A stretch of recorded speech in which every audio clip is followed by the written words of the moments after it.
ആദ്യ വരവിൽ ഇസ്രയേലിനെ 2 അറബ് രാഷ്ട്രങ്ങളുമായി ചേർത്തിണക്കിയാണ് ട്രംപ് മടങ്ങിയത്. 2025 തൻ്റെ പ്രസിഡന്റായ ശേഷമുള്ള ആദ്യ സൗദി സന്ദർശനത്തിൽ പക്ഷേ ട്രംപിൻ്റെ സ്വപ്നങ്ങൾ അത്ര എളുപ്പത്തിലല്ല നീങ്ങുന്നത് കണ്ടത്. ഫലസ്തീൻ എന്ന രാഷ്ട്രം പിറക്കാതെ ഇസ്രയേലുമായി ബന്ധം സ്ഥാപിക്കാനാകില്ലെന്ന് ആവർത്തിക്കുന്ന സൗദിയെ ഇവിടെ കണ്ടു. എന്താണ് ട്രംപിൻ്റെ സൗദി സന്ദർശനത്തിൽ സംഭവിച്ചത്?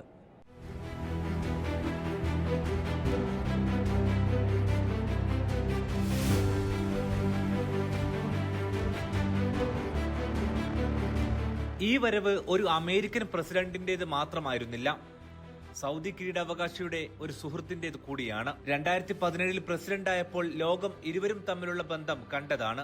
പക്ഷേ അന്നുള്ള സൗദിയല്ല ഇന്നുള്ളത്. അതിനെ ആവോളം പുകഴ്ത്തിയാണ് ട്രംപ് സൗദിയിൽ ഇത്തവണയുള്ള സമയം ചിലവഴിച്ചത്. Most successful nations anywhere in the world as leaders of a modern and rising Middle East. So exciting. So exciting. Mohammed, you sleep at night? How do you sleep? Just thinking.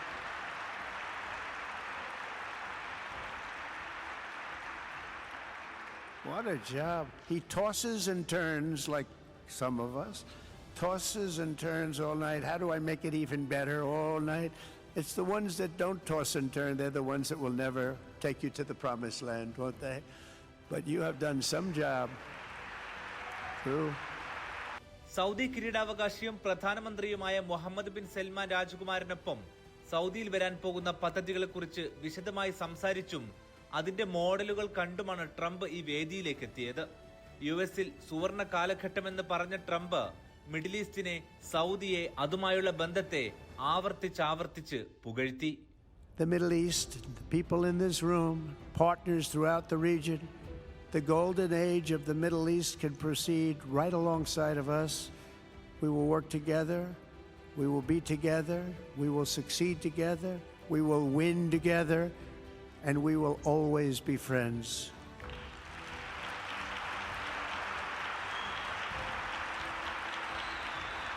Thank you.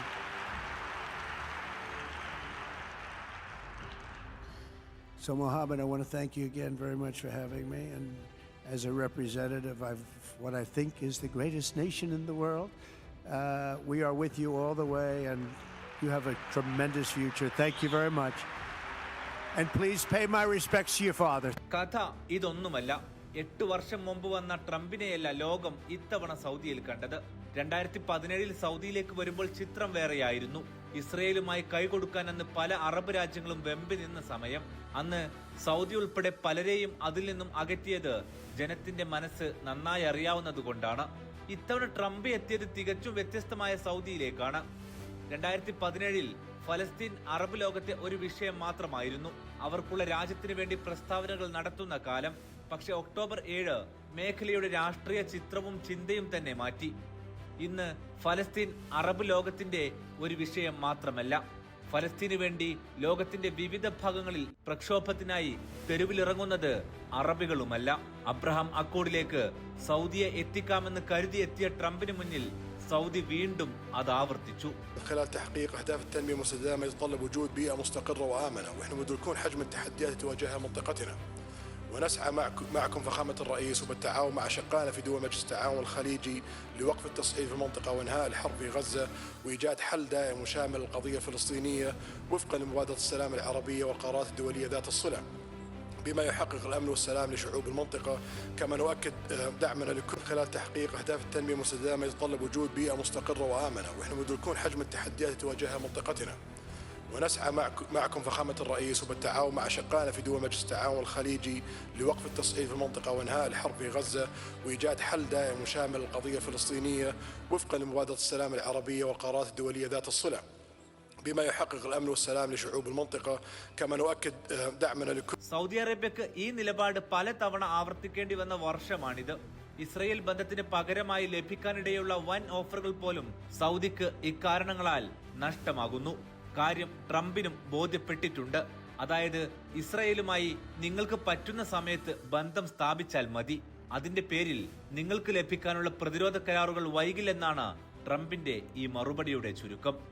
The Abraham Accords, and it's my fervent hope, wish, and even my dream that Saudi Arabia, a place I have such respect for, especially over the last fairly short period of time, what you've been able to do, but we'll soon be joining the Abraham Accords. I think it'll be a tremendous tribute to your country, but it will be a special day in the Middle East with the whole world watching when Saudi Arabia joins us, and you'll be greatly honoring me, and you'll be greatly honoring all of those people that have fought so hard for the Middle East, and I really think it's going to be something special, but you'll do it in your own time, and that's what I want, and that's what you want, and that's the way it's going to be.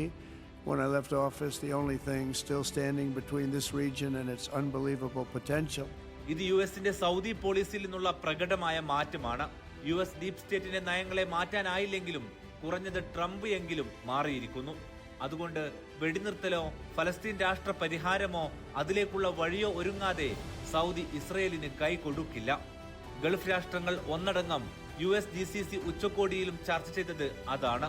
Trump പിന്നെ പറഞ്ഞത് ഇതാണ്. This weekend we successfully negotiated the release of the last American hostage, Edan Alexander. Just came out a few hours ago, and we continue to work to get that war ended as quickly as possible. It's a horrible thing that's taking place.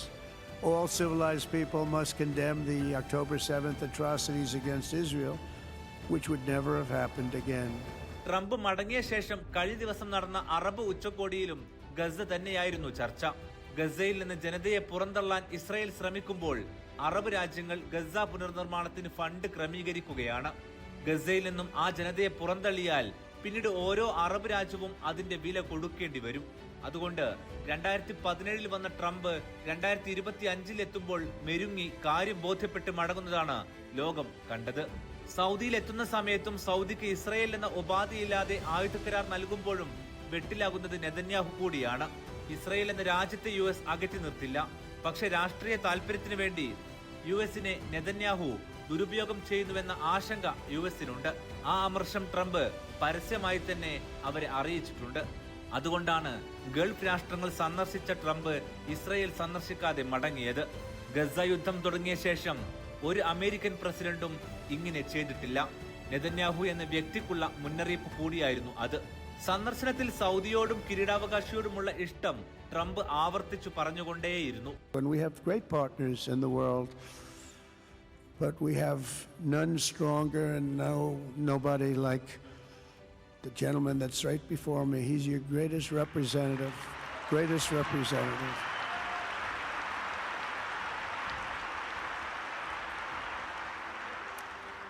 And if I didn't like him, I'd get out of here so fast. You know that, don't you? He knows me well. I do. I like him a lot. I like him too much. That's why we give so much, you know? Too much. I like you too much. ഒരു president എന്നതിനപ്പുറം business പ്രമുഖൻ കൂടിയാണ് Trump. പശ്ചിമേഷ്യ അയാളുടെ കണ്ണിലുണ്ട്. അവിടെ പദ്ധതികളുണ്ട്. അസ്ഥിരമാകുന്ന അവിടുത്തെ കാലാവസ്ഥ അയാളുടെ ബിസിനസ്സുകൾക്കും വെല്ലുവിളിയാണ്.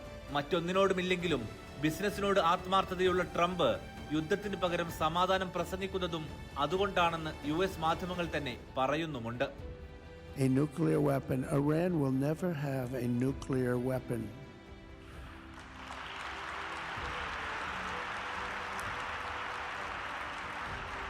But with that said, Iran can have a much brighter future, but will never allow America and its allies to be threatened with terrorism or nuclear attack.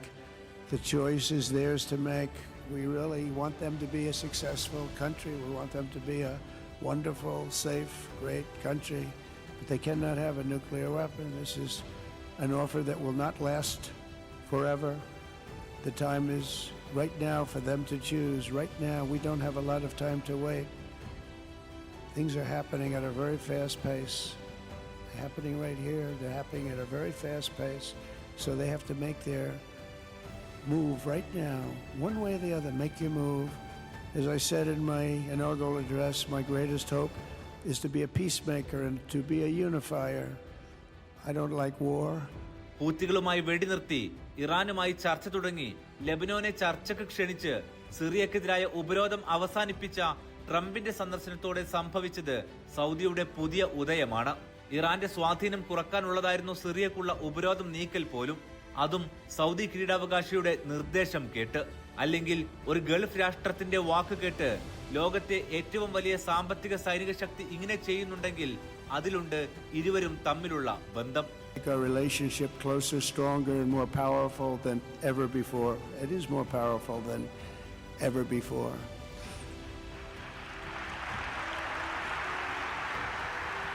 And by the way, it will remain that way. We don't go in and out like other people. It will remain that way. ഗസയും ഫലസ്തീനും ജയിച്ചു നിൽക്കുന്നതാണ് ട്രംപിന്റെ ഈ സന്ദർശനം.